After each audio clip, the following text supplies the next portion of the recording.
P-47 Thunderbolt. The warplane that terrified the Luftwaffe. April 8, 1943.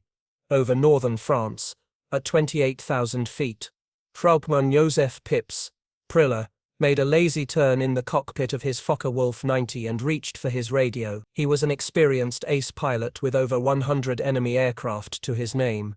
Through his canopy, he watched the massive American fighters struggling to climb to his altitude. Their fuselages gleaming in the morning sun looked like nothing more than target practice. "Attention, comrades," he called over the radio, unable to hide the amusement in his voice. "The Americans have sent us flying milk bottles. They're so fat I'm amazed they can stay in the air." His wingmen laughed. The new American fighters really did look absurd, grotesquely oversized, ungainly, as if someone had strapped wings to a beer barrel and prayed it would fly.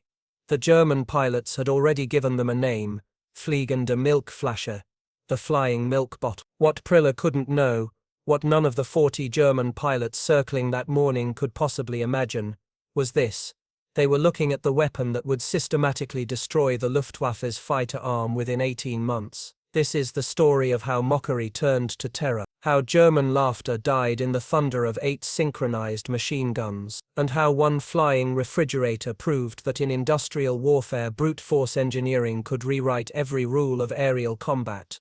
The P-47 Thunderbolt arrived in Europe with a reputation it hadn't earned. American pilots, most with only 200 hours of flight training, found themselves strapped into the heaviest single-engine fighter ever built. Fully loaded, it weighed 13,500 pounds, nearly twice that of a Spitfire. The first combat reports seemed to confirm every German prejudice. The Thunderbolts couldn't turn with the nimble Messerschmitt Bf-109s. They couldn't climb with the Focke-Wulf 90s at medium altitude. In traditional dogfighting, the turning, climbing, scissoring maneuvers that had defined air combat since World War I, they were outclassed. Oberst Adolf Galland, general of the fighter arm, read the early encounter reports with satisfaction. In his assessment to Luftwaffe High Command he wrote, "The American fighter is crude.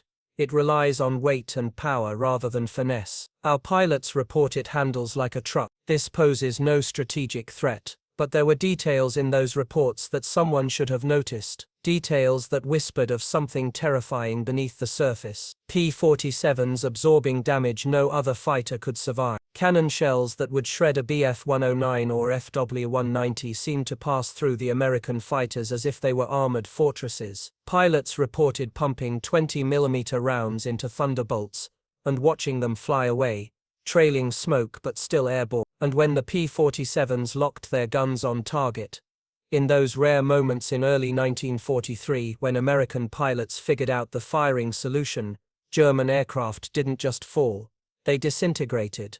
August 1943, a Luftwaffe recovery crew worked through the night in a Belgian field. Their hands moved frantically to dismantle something they'd been hunting for months, an intact P-47 Thunderbolt. The pilot had bailed out after taking flak damage. The aircraft had belly landed in soft soil, its massive Pratt & Whitney R-2800 engine still attached. This was intelligence gold. Oberingenieur Klaus Weber, chief technical officer, at Rechlin Test Facility, arrived the next morning to supervise the analysis. He'd been designing aircraft engines since the 1920s. He'd worked on the DB601, that powered the Bf-109, the BMW. He believed in German engineering supremacy the way other men believed in God. When he saw the P-47's engine for the first time, that faith began to crack. The R-2800 Double Wasp was enormous, 18 cylinders arranged in 2 rows. Each cylinder was machined to tolerances that German factories were struggling to maintain under Allied bombing. Weber pulled out his slide rule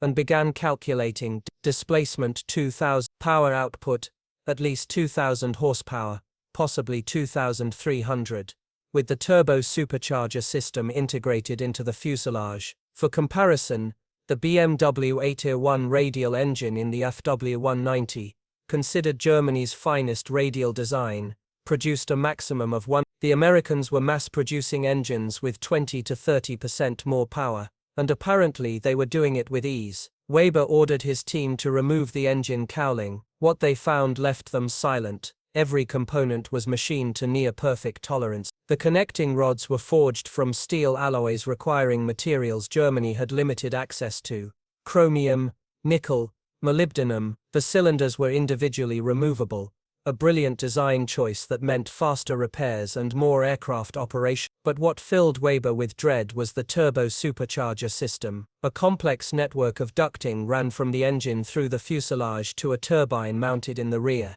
The system used exhaust gases to spin a compressor at over 20,000 RPM, forcing pressurized air back into the engine. Weber had experimented with turbo superchargers before the war. They'd abandoned the concept as too complex, too material-intensive, too difficult to manufacture reliably. But here it was, in a production fighter, not a prototype, not an experimental aircraft, a production model, one of thousands. Herr Oberingenieur, one of his assistants, asked quietly, "Can we replicate this system?" Weber slowly shook his head. "Not with our current production capacity. This requires precision machining, high-grade alloys, thousands of hours of skilled labor. We're already struggling to produce enough basic aircraft." He paused, running his hand along the complex ducting. "This single component tells me something more important than its specifications. It tells me the Americans have industrial capacity we cannot match." What German pilots encountered in those early months wasn't just a heavy fighter, it was a philosophical statement about how to win an industrial war. The P-47's armament was almost comically excessive. 8 Browning M2.150 caliber machine guns, 4 in each wing. Each gun fed from a 45-round ammunition box. Total capacity 3,400 rounds. Combined rate of fire over 100 rounds per second. Think about that number. In a typical 2-second firing pass, a P-47 could launch 200 half-inch projectiles at a target. The ballistic convergence point where all 8 gun streams intersected created a cone of destruction roughly 6 feet in diameter. Anything caught in that cone didn't just fall, it came apart. Lieutenant Hans Philipp, an ace with over 200 victories, most on the Eastern Front, encountered this reality on October 8, leading Jack Geschwader 1 against B-17 formations at 28,000 feet. His FW-190 was sluggish in the thin air, the BMW engine gasping for oxygen. When P-47s from the 56th Fighter Group dove on his formation from 32,000 feet, an altitude where German fighters could barely maintain formation, Phillips' aircraft was caught in the open. First Lieutenant Robert Johnson, the farm boy from Oklahoma, who would become one of America's top aces, fired a 2-second burst from 300 yards. The combat report was clinical.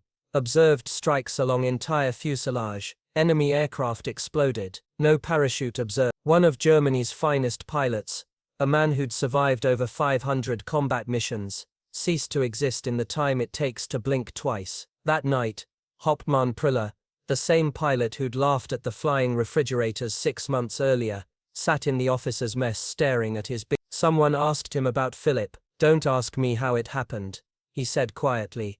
"Ask yourself this: how many of us are left who can remember how to laugh?" By late 1943, American pilots had figured out what the P-47 actually was. It wasn't a dogfight, it was something entirely new, a high-altitude juggernaut that used physics as a weapon. The tactics evolved organically, taught in blood and wreck. Lieutenant Colonel Hubert Zumke, commanding the 56th Fighter Group, crystallized the doctrine in a briefing that became legendary. Don't turn with them, don't climb with them at low altitude, use your weight, use your power, use your gun. The P-47's massive weight, its supposed disadvantage, became a weapon in the dive. From 30,000 feet, a Thunderbolt could reach 550 miles per hour in a nearly vertical descent, faster than any German fighter could achieve even pointed straight down. German pilots, accustomed to fighters that could outturn and outclimb their opponents, suddenly faced something that didn't play by those rules. The P-47s would climb to 32,000 feet, an altitude where 190s and Bf-109s wallowed helplessly, wait until German fighters positioned below to attack bombers, then roll inverted and dive. The closing speed made deflection shooting impossible. By the time a German pilot realized he was under attack, 3,400 rounds were already in the air, closing on his aircraft at combined speeds exceeding 600 miles per hour. Oberst Hannes Trautloft, a veteran ace, described it in his combat diary. They come from above like hammers from heaven. You have perhaps 2 seconds to react. If you're lucky, you see them. If you're unlucky, you simply cease to exist. The sound of their guns, we call it Roosevelt's piano, because of the 8-key rhythm, is the last thing many of my friends have heard. But here's what really destroyed the Luftwaffe's morale. What caused experienced pilots to develop what doctors call jabo fever, physical symptoms of stress appearing before missions. The Americans could replace losses. Germany could. Weber's technical report on the captured P-47 included a section on production capacity that was initially dismissed as defeatist propaganda. By the time it was finally taken seriously, it was too late. Republic Aviation was producing over 500 P-47s per month by late 1943, ramping up to 700, then 800 per month by mid-1944. Total production would exceed 15,600 aircraft. The R-2800 engine, over 125,000 produced during the war, more than Germany's entire aircraft engine production across all types. Ammunition was even more staggering. Each P-47 sortie required 3,400 rounds of .50 caliber ammunition, with hundreds of Thunderbolts flying daily missions. Ammunition consumption exceeded 10 million rounds per month. Lake City Arsenal alone produced 30 million rounds monthly, each cartridge machined to tolerances measured in 10,000ths of an inch. Germany was fighting an enemy that could afford to waste resources, that could build fighters with engines so powerful they didn't need to optimize for weight, that could arm them with ammunition loads that would last 30 seconds of sustained fire, an eternity in combat. Galland, the same officer who dismissed the P-47 as no strategic threat in 1943, wrote a very different assessment in March 1945. The Thunderbolt represents American industrial philosophy in its purest form, overwhelming material superiority compensating for any tactical disadvantage. They didn't beat us through better pilots or superior tactics, they buried us under an avalanche of steel we could never hope to match.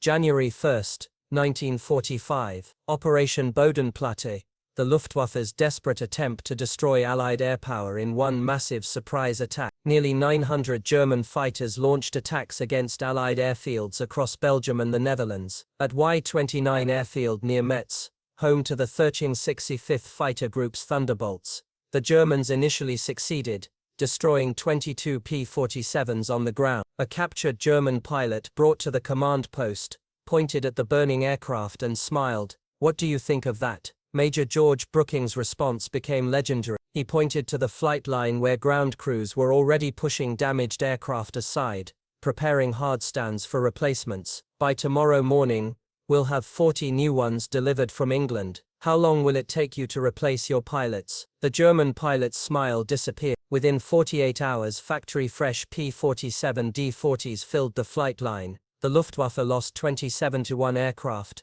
and 21 losses they could never replace. After the war, when former adversaries met at reunion events, the conversations were illuminating. At a 1985 gathering in Phoenix, Arizona, General Lieutenant Adolf Galland was asked about the P-47. His response, captured on video, revealed the complete transformation in German attitudes. "We made a terrible mistake in 1943. We saw this big, heavy fighter, and laughed. The Americans don't understand air combat," we said.